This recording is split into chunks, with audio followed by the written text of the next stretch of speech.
So that's how Tech arranged for me to talk to you, Mr. Donald.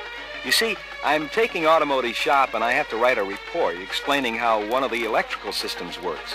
I decided the new seatbelt warning system would make a good project. The trouble is, I haven't been able to find much information on the subject that explains how the system works. And without even a wiring diagram, I haven't been able to figure it out for myself. You're about to get all the information you need, Ray. What Mr. Donald doesn't know about this seatbelt warning system isn't worth knowing. I'll be more than glad to explain how the system works and tell you about a new troubleshooting procedure we've worked out, Ray. For openers, I want to make sure you understand exactly what the belt warning system does. The warning light and buzzer operate when the ignition is on, the torque flight selector is in any gear, and the driver's seatbelt is not fastened, or at least extended. This is the sound. On manual transmission cars, the requirements are the same, except that the buzzer and light operate when the parking brake is released, instead of being tied in with a gear selector. Tech's right. Now, in addition, if someone is sitting in the passenger side of the front seat and the lap belt hasn't been fastened, the warning buzzer and light operate. To be technically correct, a child weighing as little as 47 pounds must operate the passenger seat side of the warning system. Next, let's look at the hardware. The system uses a buzzer, a warning light, a relay, 2 lap belt retractor switches, and a front passenger seat switch. The circuit is also tied into the neutral safety switch on torque flight cars, the parking brake warning light switch on manual transmission cars. In addition, a diode is required on some models. Wow, it looks like I bit off a pretty good-sized project for myself. I sure hope you can explain how those parts work in terms I can understand. Well, I'm sure we can, Ray.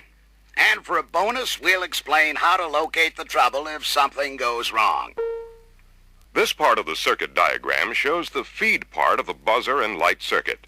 It's a simple series connection from battery through the ignition switch and fuse to the buzzer and warning lamp.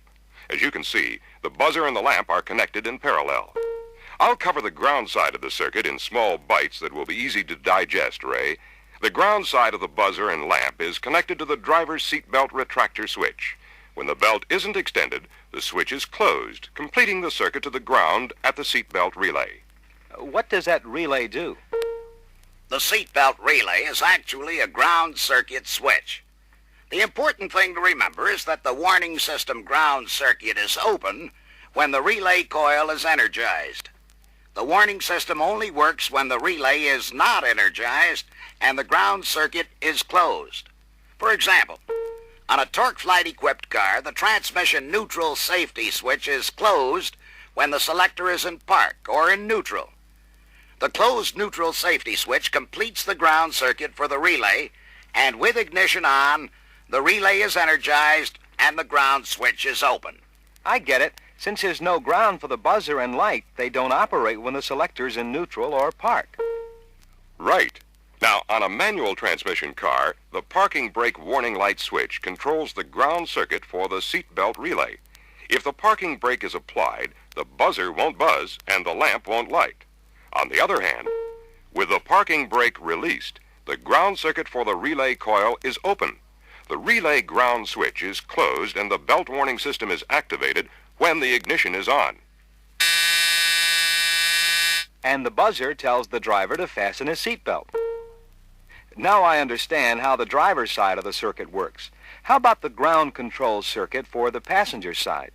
On the passenger side of the front seat, it takes a seat switch and a belt retractor switch to do the job. The only difference in the passenger side ground circuit is the addition of the seat switch. It's connected in series with a belt retractor switch. The seat switch is normally open. That is, it's open as long as no one is sitting on the passenger side of the front seat cushion.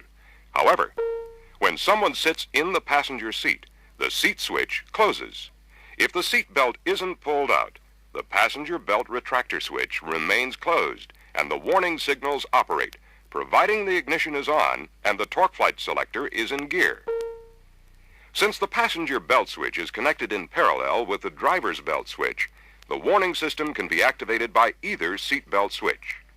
Now I understand those circuits, but I still have a couple of questions. How come a seat switch isn't required on the driver's side? And could you explain about those diodes you said were used in the circuits for some models? I'll field that first question, Ray. A seat switch is not required on the driver's side because it can be assumed that the driver's seat will be occupied when the engine is started. Someone better be in the driver's seat when the transmission shifted into gear. You can answer the diode question, Don. On manual transmission cars, the brake master cylinder warning light switch, as well as the parking brake switch, is connected into the ground side of the seat belt relay coil. In other words, there are two potential ways to complete the relay coil ground circuit. As a result, if pressure is lost in one part of the hydraulic system, the master cylinder switch will close. This energizes the relay coil and opens the warning system ground circuit at the relay. As a result, the system would not work. To eliminate this possibility, a diode is inserted into the master cylinder warning switch circuit. Since a diode is a one-way electrical flow valve, either the parking brake switch or the master cylinder switch can complete the brake lamp ground circuit. However, the diode prevents the master cylinder warning switch from completing the ground circuit for the seatbelt relay coil. For all practical purposes, the ground circuit is open at the diode. There sure is more to the system than I thought there was. No wonder I couldn't figure it out for myself. A diode is also used on Imperials sold in California, but for a different reason. These models have an electric fuel pump circuit, which could present a feedback condition. The electric fuel pump is connected into the oil pressure warning light switch so that the pump won't keep pumping when the engine isn't running. This is in itself a safety feature, but it introduces a potential seatbelt warning system problem. I don't see the connection. Well, the electric fuel pump circuit provides a possible ground circuit for the seatbelt relay. This could cause the relay to be energized, opening the warning system ground circuit and making the system inoperative. To eliminate this possibility, a diode is used in the electric fuel pump circuit. The diode prevents the fuel pump circuit from providing a ground for the seatbelt relay coil. The reasons are different, but the result is the same as for the diode used in manual transmission models. I suppose the belt retractor and seat switches can't be taken apart or repaired, but I would like to know how they work. You suppose correctly, Ray. The belt retractor and switch are serviced only as an assembly. The seat switch is also serviced as an assembly. However, we have a couple of cutaways that show how these switches work. The retractor switch is attached to the belt retractor and operated by rotation of the retractor spool. Inside the retractor switch, this small pinion gear is driven by the retractor spool. As the seatbelt is pulled out or extended, the pinion drives the ring gear and cam. In this position, the ring gear and cam have rotated far enough to push the cam follower, opening the switch contacts. In case you're interested in technical details, the belt must be pulled out from 5 to 10 inches before the switch is opened and the signals are turned off. This shows how the passenger seat switch is attached to the seat springs. Remember, the switch must be open when the passenger seat is not occupied. That looks like a lot of switch for a simple series circuit job. The requirements aren't quite that simple, Ray. The switch must be capable of adjusting to changes in the seat contour as the padding and springs age. It must also have an over-travel feature to accommodate very heavy as well as very light passengers. Here's how that's done. Weight on the seat causes the entire switch to deflect or bend. This bending motion moves a slider inside the switch toward the electrical contacts. The contacts are pushed together, closing this part of the ground circuit. This illustrates how the slider and contacts look from the top. The switch slider has moved rearward and closed the contacts. Notice that the slider is against a built-in stop. It can't move any farther without breaking something. To provide the necessary over-travel needed to accommodate a heavier passenger, a simple clutch connects the slider part of the switch to the flat spring, the part that bends causing the slider movement. When the slider hits the stop, the clutch slips. This provides the necessary over-travel and prevents breakage. When the weight is removed from the seat, the spring deflection pushes the switch slider forward, until it bottoms in that position. Again, the clutch slips. The contacts are open, and the switch is automatically reset and adjusted to the unloaded seat contour. When a seat switch is installed, it must be cycled or preset before it will operate properly. This is easily accomplished by simply having someone weighing 150 pounds or more sit on the seat. When that someone gets off the seat, the switch will be all set to operate correctly. And now, if someone will turn the record, we'll give you the lowdown on servicing and troubleshooting the seatbelt warning system. Because of differences between bucket seats and bench seats and variations in seat firmness, 4 different passenger seat switches are used. These 2 with the shorter electrical leads are used on models with bucket seats. The 2 with longer leads are for bench seat models. In addition, the switches with the black plastic cases are calibrated for a different degree of seat firmness than the ones with the white plastic cases. Because of these differences, when installing a new switch, be sure you order the right part number and make sure the new switch looks exactly like the one it's replacing. Here are a couple of more tips.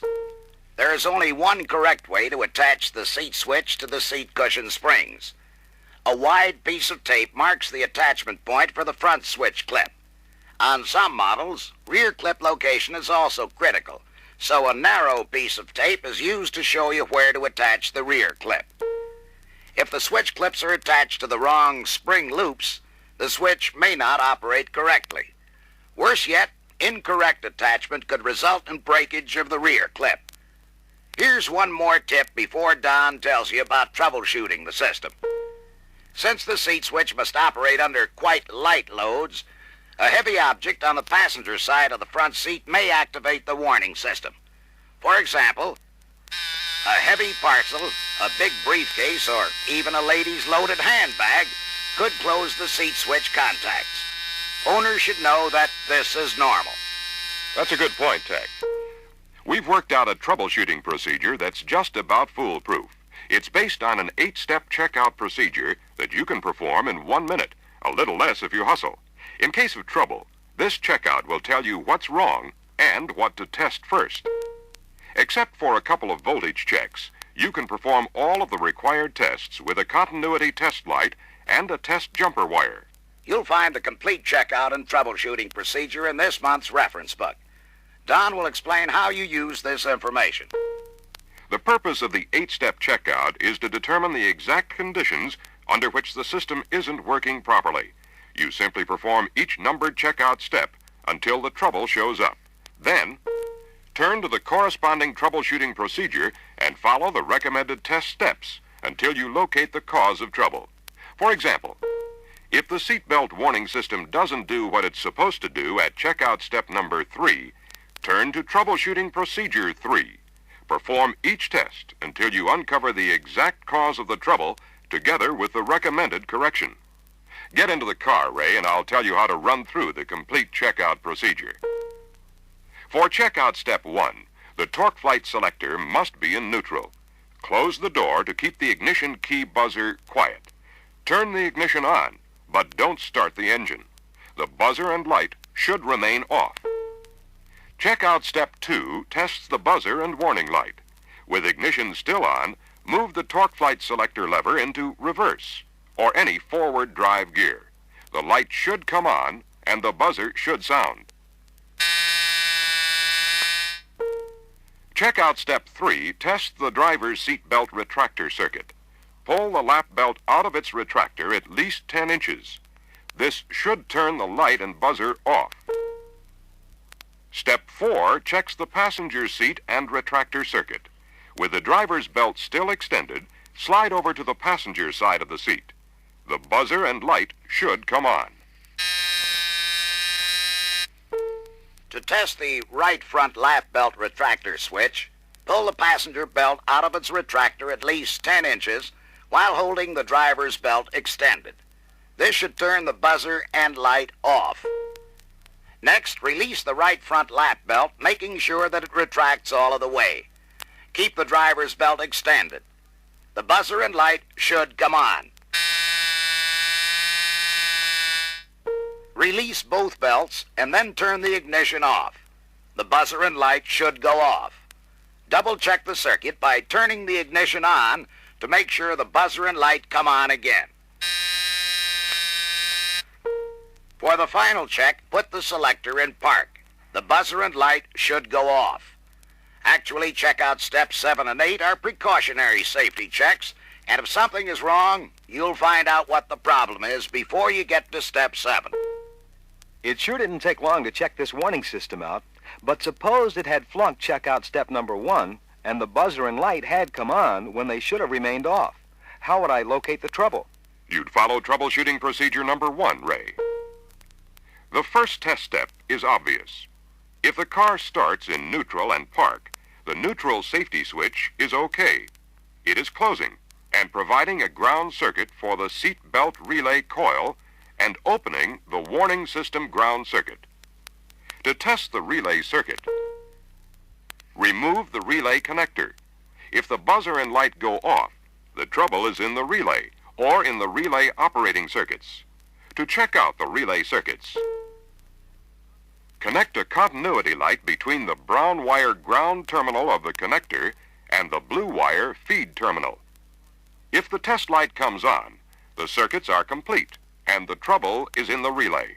If the light does not come on or is very dim, test the ground side of the relay circuit by connecting the test light between the brown wire terminal and battery positive. To test the feed side, connect the test light between the blue wire terminal and battery ground. This will tell you whether the trouble is in the ground circuit for the relay or in the relay feed circuit. If when the connector is removed from the relay, the buzzer and light stay on, there is a short in the warning system ground circuit.